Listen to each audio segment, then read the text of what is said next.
Important चीज है जो থাম্বনেল ক্রিয়েট করার সময় খুবই প্রয়োজন আর 90% ক্রিয়েটর এখানেই ভুল করে। এখানের একটি ট্রিক্স যদি তুমি মিস করো তাহলে তোমার থাম্বনেল বাজ তো দেখাবেই, বাট তার সাথে সাথে কিন্তু তোমার আইডিও ডাউন হয়ে যাবে। Amazing editing but risk down.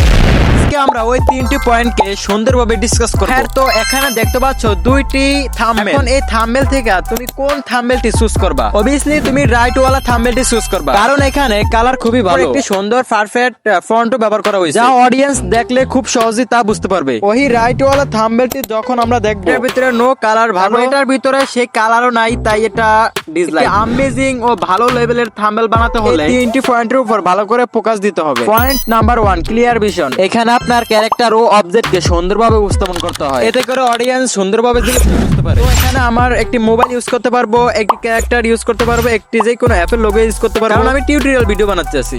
অডিয়েন্সকে hook করার জন্য এটা কাফি best. Point number 2, high contrast colour. High contrast কালারের ভিতরে আছে রেড, অরেঞ্জ, ইয়েলো এসব কালার।